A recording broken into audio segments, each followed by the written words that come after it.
Xorazmli birodarlarimizga video murojaat bor. Bir xilgi videolarda propaganda ko'ryapman. Nima ekan? Xorazm davlati boshqa bir davlat bo'lgan, boshqa bir til, xorazmcha deyishyapti.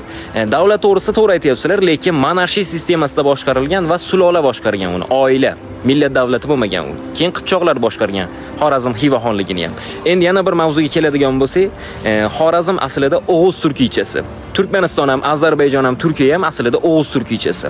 Sizlar bilan farqimiz faqatgina bitta, qavm farqi bor. Bitta millatimiz, bitta tilimiz. Bizniki qarluqcha.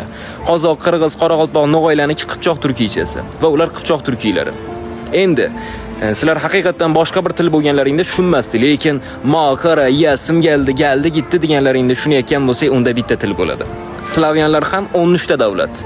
Mana Serbiya, Yugoslaviyaning boshqa bir davlatlari, Chexiya, Slovakiya, Bosna-Hersek, Ukraina, Belorussiya, Rossiya, bular hamma slavyan. Tili ham bitta.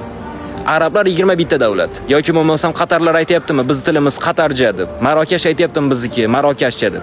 Arab tili 21 ta davlat xolos. Forscha ham 3 ta davlatda. Eron, Tojikiston, Afg'onistonda. Eronniki modern forscha. Tojikistondagi klassik forscha, Afg'onistondagi dari forschasi. Farqi faqatgina sheva xolos. Mamlakat sukujasti, ahliga joyi yoki masalan shunga o'xshagan farqlari bor xolos. Espanyollar 10 ta davlat, lekin bitta millat. Tili bitta. Sabes Espanola deb so'raydi. Ispancha bilasanmi deb. Yana qaysini aytib beray? Urdu 3 ta davlatda. Hindiston, Pokiston, Bangladesh. Do'stlar, ruslar kirib kelishdan oldin bitta millat edi. 3 ta qavm bor edi xolos. Ruslar kirib kelgandan keyin 5 ga bo'linib ketdi. O'zbekcha, qozoqcha, qirg'izcha bo'lib. Lekin bir millatmiz. Qavm farqimiz bor xolos. Unaqangi propagandalar qilmanglar. Biz irqchilikni yo'qotishga harakat qilganimiz sari orqamizdan pichoq uryapsizlar.